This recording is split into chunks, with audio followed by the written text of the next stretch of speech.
tiba-tiba nenek itu nengok ke arah saya itu.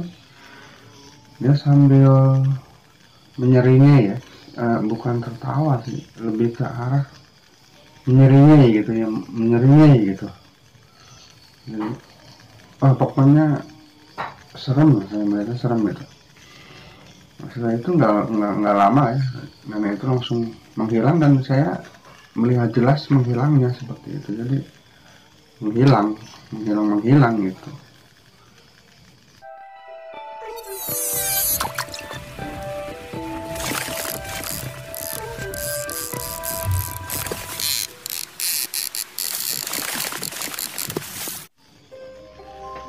Assalamualaikum warahmatullahi wabarakatuh teman-teman semua.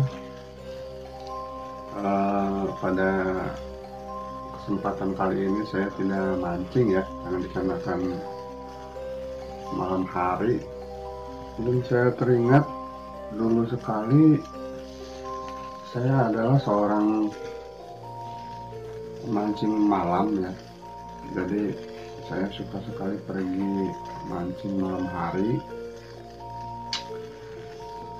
Dan karena satu kejadian sampai detik ini, sampai saat ini saya sering mengabadikan vlog mancing saya di YouTube.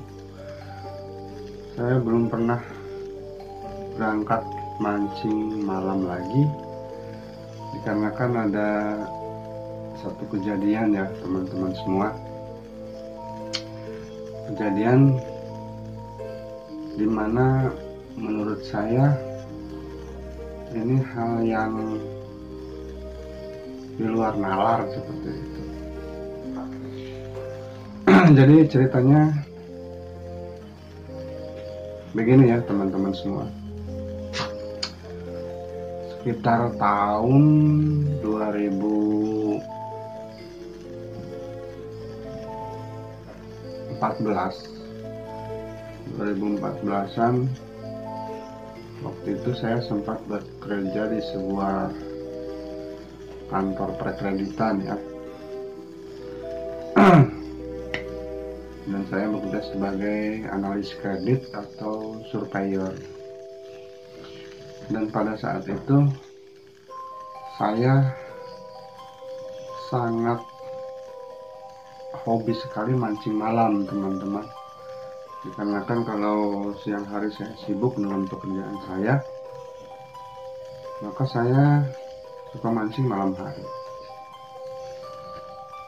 Dan mancingnya itu, lokasi mancingnya itu di sekitaran sungai yang lebar atau di muara-muara seperti itu teman-teman ya. Untuk tempatnya ya, tempat atau spotnya tidak akan saya jelaskan secara detail, dikarenakan takut menyinggung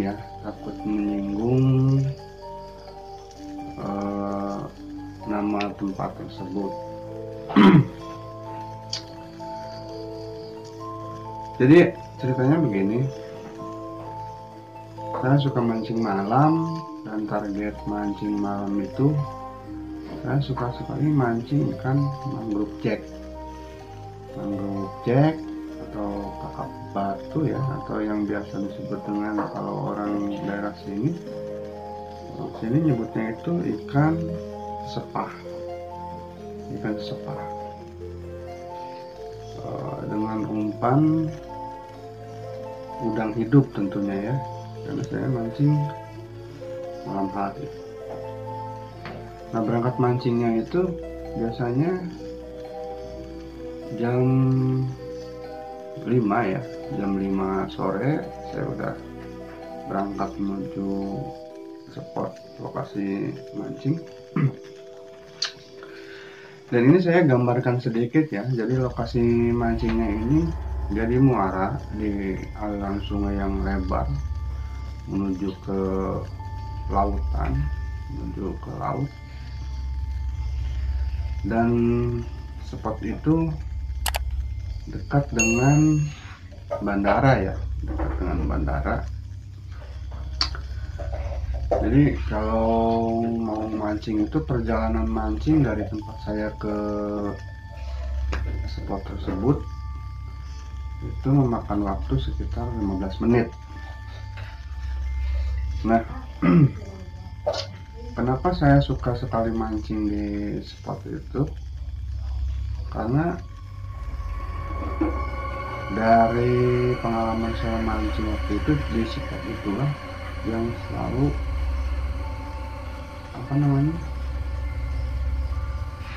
jadi saya selalu berhasil gitu mengangkat ikan mangrove jack ini atau ikan sepah ini. Jadi biasanya saya kalau dulu bawa pancing itu, bawa joran itu 4 ya, minimal 4. Terus pakai reel semua, nggak ada yang pakai manual, jadi tempat-tempatnya pakai reel seperti itu. Nah, cuman dari beberapa kali saya berangkat mancing itu, memang ada hal yang ganjil secara logis dulu ya. Saya jelaskan ganjilnya itu begini. Jadi kalau saya sampai sana tuh sekitar jam setengah 6-an. Nah, jadi orang-orang yang mancing di sekitar situ itu berpindah. Kalau sudah mau maghrib itu, kalau sudah mulai petang, berpindah, nggak mancing di spot itu. Jadi ada yang pindah ke sebelah kanan atau sebelah kiri seperti itu. Dan cuman saya sendiri yang saat itu mancing di spot itu, dikarenakan memang setiap saya mancing di situ saya selalu mendapatkan hasil pancingan yang memuaskan. Dan ikan sepah atau ikan mangrove jacknya ini lumayan besar-besar teman-teman, dan saya sering sekali mendapatkan ikan itu yang lebarnya hampir sebesar papan, lebar lah seperti itu ya, besar panjang. Nah, pada malam itu saya tidak ingat kalau malam itu adalah malam Jumat Kliwon seperti itu. Jadi malam Jumat, dan kebiasaan saya kalau malam Jumat Kliwon itu saya nggak berani berangkat mancing gitu. Saya juga tahu kalau di daerah-daerah seperti itu memang agak riskan gitu ya. Agak riskannya kalau mancing sendiri, mungkin ada gangguan atau seperti apa gitu. Cuman waktu itu saya lupa kalau malam itu adalah malam Jumat Kliwon. Akhirnya saya berangkat mancing. Sesampainya di spot ya teman-teman, saya mancing seperti biasa, lempar udang, dan menjelang maghrib itu saya sudah dapat 2 ekor ikan sepah itu ya, ikan mangrove jack itu. Otomatis kalau sudah dapat pancingan kayak gitu, kita kan langsung bersemangat. Cuman posisinya sudah nggak ada teman mancing di situ. Jadi teman-teman yang tadinya mancing di situ, dalam ini nggak kenal ya, saya dengan orang yang tadinya mancing di situ nggak kenal, menjauh. Itu cuma kelihatan seperti orang lagi ngerokok gitu, paling agak jauh lah gitu. Nah, tiba-tiba setelah azan maghrib ya teman-teman, itu saya lagi asik-asiknya ngeliatin joran gitu kan, masih agak kelihatan. Tiba-tiba itu ada ikan besar teman-teman ya. Jadi air tuh mulai pasang, jadi air itu di depan kita. Itu saya duduk di batu, itu tiba-tiba ada ikan besar yang mungkin saya bilang itu besar karena memang panjangnya itu hampir 1 meter. Jadi ikannya itu berwarna hitam, besar, panjang sudah 1 meter, itu menghampiri saya teman-teman, menghampiri saya. Terus saya tengokin ya, saya tengok ke bawah seperti itu. Perasaan saya udah mulai nggak enak waktu itu, karena ikan sebesar itu nyamperin saya, terus dia nggak pergi, jadi dia itu diem gitu, diem di depan saya, di bawah di air. Pas saya lihat itu, matanya itu seperti ngeliatin saya, terus saya bilang kalau saya izin mancing di sini, jangan ganggu, seperti itu. Cuma nggak sekitar 5 menitan ya, ikan itu nggak pergi. Akhirnya saya coba iseng, saya pukul, tapi nggak keras itu, pakai ujung joran di bagian kepalanya. Terus dia pergi pelan gitu, pelan. Nah, saya udah mulai nggak enak teman-teman, jadi udah ada merinding gitu. Terus nggak lama itu saya dapat satu ekor lagi, lumayan besar lah, hampir 20 cm tuh lebarnya.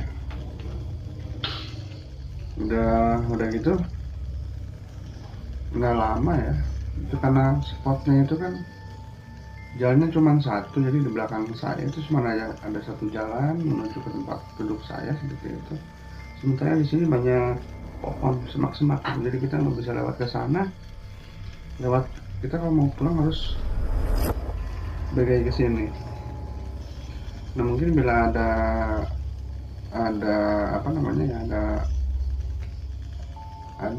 yang satu kota dengan saya, mungkin kalau saya gambarkan pasti tahulah spotnya. Jadi satu jalan tuh, kalau saya sedang mancing nih, satu jalan itu di belakang saya itu jalan putar ke sini. Nah, di sebelah kiri itu ada seperti bekas jembatan runtuh, seperti tembok ya, jembatan runtuh. Terus ada pohon jambu medenya, itu jambu mede seperti itu, agak besar jambu medenya, agak rindang gitu. Dan gak lama kemudian itu udah mulai gelap ya teman-teman, udah mulai gelap. Cuman kan kalau di tempat terbuka kita melihat itu masih bisa agak kelihatan seperti itu. Udah gitu sebelum Isya kalau nggak salah ya, saya yakin itu sebelum Isya tuh tiba-tiba saya merasa ada yang ngawasin gitu, mancing tuh seperti ada yang ngawasin. Nah, saya tengok kanan kiri belakang itu nggak ada, cuman bulu kuduk tuh merinding. Nah, lama kelamaan itu tiba-tiba ada muncul sosok di sebelah kiri itu di ujung sungai ya, sekitar, kalau nggak salah itu sekitar 4 meteran dari saya. Jadi ada seorang nenek itu muncul, dan uniknya lagi tuh yang nggak masuk akal, nenek itu jadi nggak datangnya itu nggak ketahuan gitu. Jadi munculnya itu tiba-tiba langsung ada aja di situ, lagi jongkok liatin air gitu, kayak orang liatin air. Dia pakai jarit ya, pakai kebaya, ada motif bunga-bunganya di sanggul, dan wajahnya kelihatan di gelap, dia agak remang-remang kayak gitu kan, agak seperti keriput. Nah, otomatis saya ketakutan waktu itu, saya benar-benar takut. Tapi mau lari mau pulang pun susah karena memang posisinya dia ada di jalan pulang saya yang ke sebelah kiri itu. Sementara kalau ke sebelah kanan itu kita nggak bisa lewat. Akhirnya saya ini ya membaca kata orang Sunda mah pembacaan lah, bisa-bisa gitu ya, bisa berharap agar si nenek ini, karena saya yakin nenek ini bukan manusia, nenek ini makhluk halus, agar segera cepat pergi. Dan akhirnya karena agak lama nggak menghilang, saya pun nekat bilang sama si nenek ini, "Nek, kalau mau nampakin diri nanti kalau saya sudah pulang gitu, saya izin mau mancing di sini." Nah, tiba-tiba nenek itu nengok ke arah saya itu. Dia sambil menyeringai ya, bukan tertawa sih, lebih ke arah menyeringai gitu.